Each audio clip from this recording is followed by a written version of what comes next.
Bonjour, pour cette nouvelle vidéo des cailloux confinés, je vais vous parler de cette roche. Alors cette roche, je l'ai échantillonnée le 1er janvier 2020, pendant nos vacances dans les Alpes de Haute-Provence. Mon fils de 7 ans et demi voulait trouver des fossiles. Alors hop, un peu de recherche sur internet, un bon pull, et nous voilà du côté du village de Montlot, à grimper sur le versant menant au vieux village. À mi-chemin ou un petit peu plus, on tombe sur un banc en relief et on n'a pas cassé de roche parce que le site a été malheureusement largement pillé, mais on a pu récupérer des blocs comme celui-ci ou comme celui-ci dont je vais vous parler. Alors cette roche, elle est de couleur grise, ou elle peut être aussi un petit peu plus jaunâtre.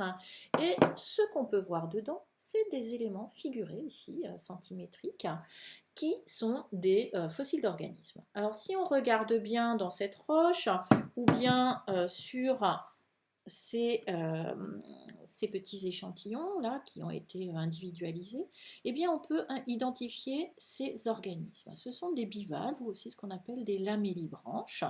Ce sont des organismes qui possèdent deux valves, celle-ci là qui est très courbée et qui se finit par un crochet courbé.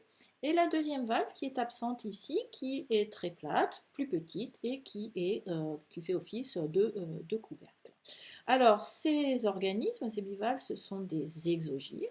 Et les exogyra sont un genre de mollusques uniquement fossiles, assez proches de l'huître, ayant vécu en milieu marin, au Jurassique et au Crétacé, c'est-à-dire il y a environ moins 200, moins 145 millions d'années pour le Jurassique, moins 145, moins 66 millions d'années pour le Crétacé.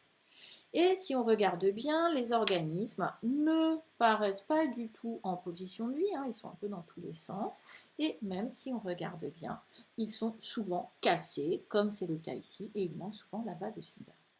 Alors cette roche, c'est donc ce qu'on appelle une roche sédimentaire, fossilifère, et la présence de ces nombreux fragments de coquilles de lamellibranche nous permet de nommer cette roche et de dire que c'est une lumachère.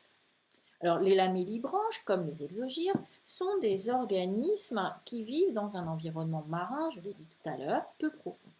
On le sait en se basant sur ce que l'on sait, notamment de la mélibranche actuelle, et ce raisonnement repose sur ce qu'on appelle le principe d'actualité.